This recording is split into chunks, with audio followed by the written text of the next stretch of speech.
Dear viewers, আজকে আমরা যে প্রজেক্টটি নিয়ে কাজ করব সেটা হলো যে একটি মাগের উপরে কিভাবে কোনো ইমেজ বা ফটো অ্যাড করা যায়। তো আমরা বাজারে বিভিন্ন রকম মাগ দেখতে পাই যেগুলোর উপর বিভিন্ন রকম ইমেজ থাকে, লেখা থাকে, নিশ্চয়ই আপনারা দেখেছেন। তো এটা ফটোশপের মাধ্যমে এই কাজটি কীভাবে করা যায় তাই আজকে আমাদের প্রজেক্টের বিষয়। তো আমি একটি মাগের ছবি আগেই নিয়ে রেখেছি। আপনারা মাগের ছবি ইন্টারনেট থেকে ডাউনলোড দিয়ে দিতে পারেন, বা যে কোনো ছবি আপনি তুলে এখানে ফটোশপে ওপেন করে নিতে পারেন। তো মাগের ছবি নেওয়ার পরে এখন আমাদের যে কাজটি করতে হবে সেটা হলো ফাইল, ওপেন। আমরা মাগের উপরে যে ইমেজটি সেট করব সেই ইমেজের ছবি আমরা এখন নেব। তো এখানে মাগের উপরে আমি যে ইমেজ নিতে চাই এখান থেকে আমি সিলেক্ট করে আমার কম্পিউটারে সেভ করা রয়েছে।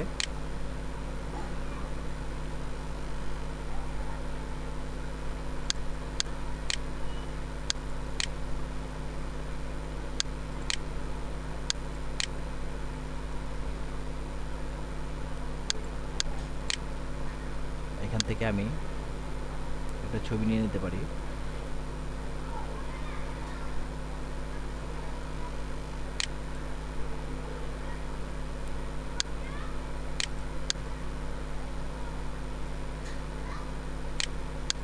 এই ইমেজটি নিলাম।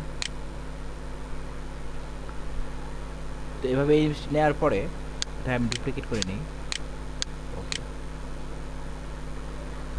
তো যেহেতু আমি রোজের ইমেজটি মাগের উপর সেট করব, তো এখানে রোজের যে ডকুমেন্টটি আছে সেখান থেকে এবার মাউসের বাম বাটন ক্লিক করে প্রেস করে ধরে মাগের যে ডকুমেন্টটি আছে তার উপরে নিয়ে এভাবে ড্র্যাগ করে ছেড়ে দেবো, তাহলে রোজের ইমেজটি মাগের ডকুমেন্টে চলে আসবে। এটা যেহেতু খুব বড় তাই এটা আমরা কন্ট্রোল টি ট্রান্সফার টুল ক্লিক করে এটাকে আমরা রিসার্চ করে দেবো, শিফট অল্টার কি প্রেস করে।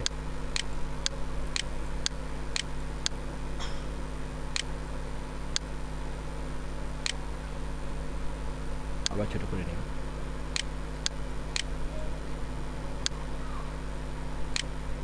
এবার বড় করে নিই।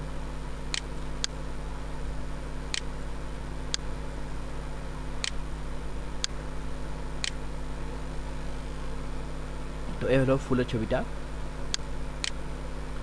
তো এবার এই ফুলের যে ইমেজটি রয়েছে এটা আমরা মাগের উপরে সেট করে দিব। কীভাবে সেট করতে হবে সেটা আমরা দেখি। তো প্রথমে আমরা যে কাজটি করব সেটা হলো কন্ট্রোল টি প্রেস করে পুনরায় ট্রান্সফার টুলটি নিয়ে আসবো। মাউসের ডান বাটন ক্লিক করলে যে ড্রপ ডাউন লিস্টটি আসবে সেখানে র্যাপ অপশনটিকে ক্লিক করার সাথে সাথেই এরকম দেখা যাবে যে এরকম নেট আকারে একটি বক্স আসছে। সেখান থেকে আমরা এভাবে নেটের চারপাশে যে পয়েন্টগুলো দেখা যাচ্ছে সেগুলো হলো মাউসের বাম বাটন দিয়ে প্রেস করে এভাবে ড্র্যাগ করলে ছবিটা এভাবে মাগের উপরে ফিট করতে পারবো।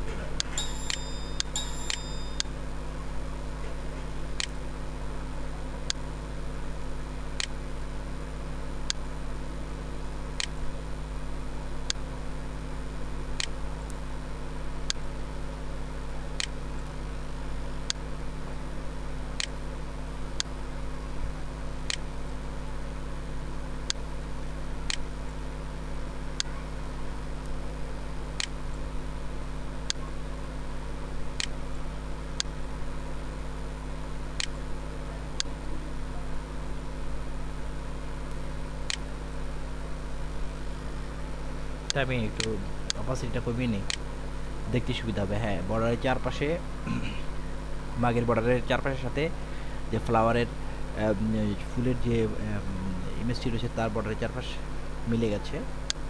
তো এখান থেকে আমি চেক বক্সে ক্লিক করে দিই, এটা অ্যাপ্লাই হয়ে গেল। তো এখন আমি এখান থেকে যে ব্লেন্ডিং মুডটা রয়েছে সেটা আমি চেঞ্জ করে দেখতে পারি, ওভারলে দিয়ে দেখি কি হয়, বা সফট লাইট দিয়ে দেখতে পারি। এভাবে চেঞ্জ করে করে দেখা যায় যে কোনটা অ্যাপ্রোপ্রিয়েট বা কোনটা সুন্দর দেখা যায়, কোন ব্লেন্ডিং মোড কোনটা রাখলে নর্মাল দিতে এটা হয়। তো এখানে আরেকটি যে কাজ সেটা করা যায়, যে মাগের কালার যেহেতু এখানে ইয়েলো রয়েছে, তো সেই ক্ষেত্রে এটা আরও সুন্দর করার জন্য এখানে আমি টুল প্যানেল থেকে ম্যাজিক আউটডোরটি নিয়ে নিব। নিয়ে ম্যাজিক আউটডোরটি একই কালার, আপনারা জানেন একসাথে একই কালার সিলেক্ট করা যায়। তো ফুলের যে ব্যাকগ্রাউন্ডটা রয়েছে ব্ল্যাক, এই কালারটা আমরা সিলেক্ট করে কিবোর্ড থেকে ডিলিট করে দেবো। পর্যায়ক্রমভাবে সিলেক্ট ডিলিট করে ফুলের যে ব্যাকগ্রাউন্ড কালো কালারটা রয়েছে সেটা আমি ডিলিট করে দিলাম। ডিলিট করে দেওয়ার ফলে মাগের ছবিটা এখন ভালোভাবে দেখা যাচ্ছে, মাগের যে কালারটা। এখান থেকে আমি আবার পুনরায় কন্ট্রোল টি দিয়ে ট্রান্সফর্ম অ্যাক্টিভ করে ল্যাপ টুলটি অ্যাক্টিভ করে নিই। নিয়ে এবার আমরা ফুলটাকে সুন্দর করে এখানে সেট করে দিই।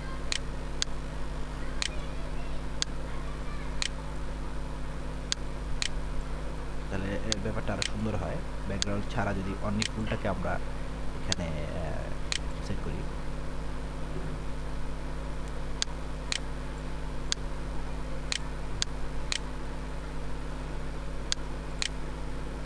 ফুলটা সেট করে ফেললাম।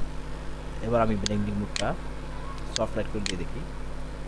সফট লাইট অথবা নর্মাল করে দিয়ে এখান থেকে ওভারলে,